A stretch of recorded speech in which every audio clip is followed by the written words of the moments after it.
I sat in for an hour plus of the Tulsi hearing, and it was rather disheartening. I did not feel encouraged about her chances by the time I was done. But then later, I felt encouraged when I heard what Susan Collins, who is this, kind of Democrat masquerading as a Republican from Maine, said about her impressions. I mean, Trump lost her on Hegseth. I don't think he's going to get her on RFKJ. I don't know. But here's what I saw when she cross-examined Tulsi yesterday. Let's start there. Look at this exchange in SOT 9. Have you ever knowingly met with any members, leaders, or affiliates of Hezbollah? No, and it is an absurd accusation. Okay, so there's Tulsi pushing back on her. The cross-examination by Susan Collins wasn't particularly aggressive, but it kind of sounded like that. You could argue that she was just giving her a chance to respond to the things that have been alleged about her, but you could hear Tulsi sort of taking issue with even the suggestion. Well, after the fact, Collins said, I was happy with her responses to my questions. That, too, is a little ambiguous. What does that mean? Like you were happy she fully answered them? Or you liked what you heard? But I think it's somewhat positive. Net, I don't think she would have used the word happy if she were going to vote against her. Now, that doesn't answer the question of whether Tulsi gets through, because there were a lot of Republican senators there who seemed not like fans of Tulsi's. Cornyn of Texas, Langford of Oklahoma, they did not seem like fans, Charlie. And she certainly had a few Democrats who seemed very against her. So what do you think is going to happen with Tulsi? So a couple thoughts on this. I will defend Susan Collins. She represents a very, very difficult state. She's almost always there when we need her, and that's an important thing. And so I think she's getting the call of like, hey, we might need you for this one. Understand, we did not need her for Hegseth. And so, I mean, of course, we got to a tie. We had J.D. Vance break the tie. Pete Hegseth is now the Secretary of Defense. And she represents a goofy state. For some of these other senators that represent deep red states, there is no excuse and there is no place to hide. But let's understand what she's actually trying to become or what she's applying for. The Director of National Intelligence. This is a relatively new role. It hasn't been around for very long. It was created post 9/11 to actually be the connective tissue between all of the intelligence agencies. It actually is above the Central Intelligence Agency, above the CIA. It has power that has not really been exercised for quite some time. DNI is the custodian of the nation's secrets. It is the keeper of secrets. From all the things that our government is doing that they don't want us to always know what they're doing. And the most pressing, of course, that matters to those of us that are Trump supporters is there another soft coup being run through Five Eyes to try to thwart a sitting president of the United States, like what happened during the first administration during Russiagate with Christopher Steele and the dirty dossier to spy on President Trump to try to go after him? And using the FBI and using secret skiffs and using outside firms like Fusion GPS, is something like that happening again? And the Director of National Intelligence will be able to tell you yes or no and stop it if it's actually happening in real time. Tulsi Gabbard is an extraordinary person. Her vet file came back like clean.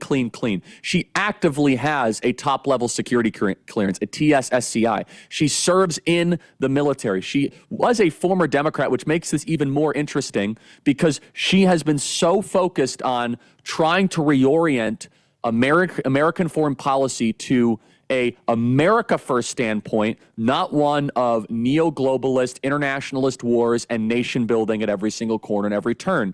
Now, why is it that her confirmation is the hardest of all of them? Well, because the intel agencies are so resistant to any change, and a lot of these senators, to be perfectly honest, have been fed BS by these intel agencies for so long and acting as if that they've done nothing wrong and we can't reform them and it's jeopardizing national security. Well, on the other side of it, how much damage has our intel agencies done?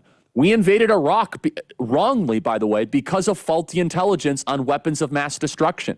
We got involved in Libya, something we never should have gotten involved in, which turned into the Libyan civil war because we were told Muammar Gaddafi is like the worst person on the planet. Or how about all the faulty intelligence in the Russian-Ukrainian war, or the faulty intelligence that we've seen all across the Middle East and Syria, or in parts of Lebanon?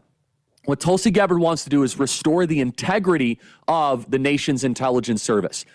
Now, there's some interesting elements in here, and I've been really hammering this unsuccessfully, by the way. I think it's outrageous that they're not doing this vote in public. It is the only agency official where I think the CIA maybe, but that one wasn't as controversial, where they go into a SCIF, a secure compartmentalized information facility, and they do this vote outside of the public eye.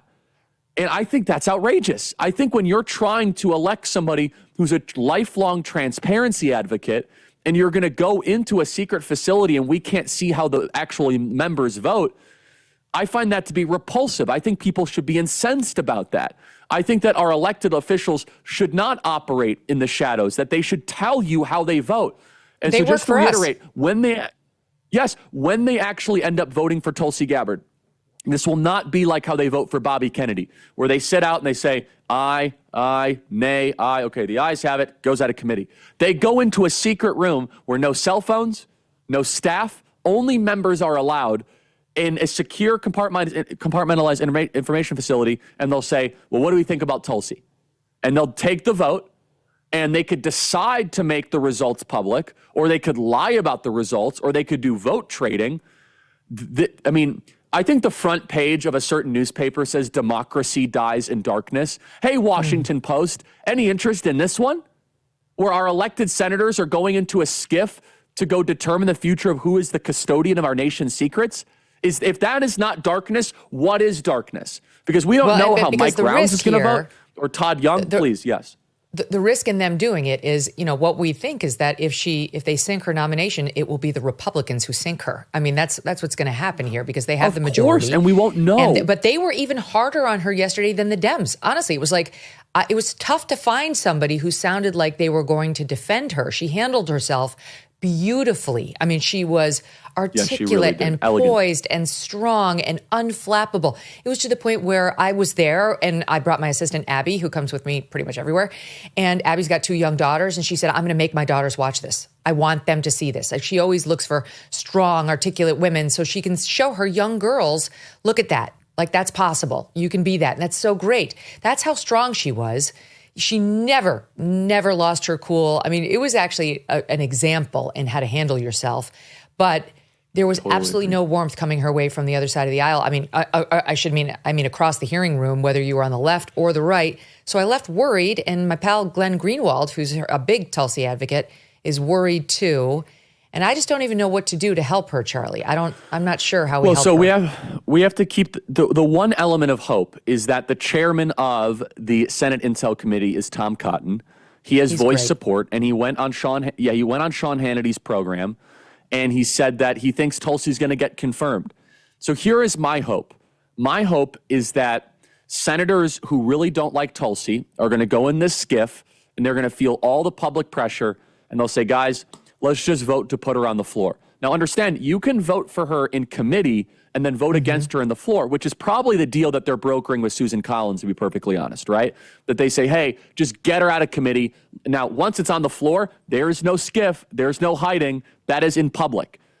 My hope is that these senators will all talk a really, really good game, but when that roll call actually starts to come, that they might falter. So we have a 53 Senate majority. So you kind of go with this. Okay, McConnell is probably a no because he's just the worst. Let's just say that John Curtis from Utah is a no. That gets us down to 51. So you could lose one more. Will Susan Collins come through for us in the end? Will Murkowski come through for us?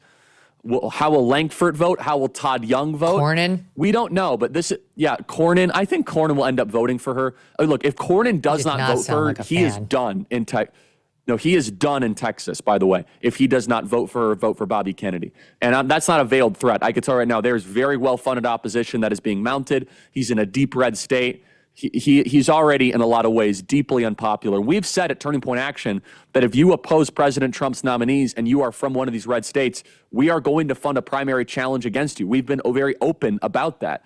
And in fact, we were unafraid to issue those kinds of salvos during the whole Pete Hegseth situation in December, and obviously helped contribute to the reversal and the pivot from that. I mean, Pete Hegseth went down from like a 1% to 2% chance of becoming Secretary of Defense to now just doing an extraordinary job. So I don't want to say, okay, what is the percentage chance of Tulsi advancing? If she gets out of committee, her chances will improve dramatically. Her fight is in the committee, which of course happens in the shadows and in the darkness. We continue to face uncertainty when it comes to the economy, with a perfect storm brewing as Social Security and Medicare hit a breaking point as the largest generation is hitting retirement. A smaller workforce means a smaller tax base. You pair that with our growing national debt and the rising cost of living, and we could have a very big problem on our hands.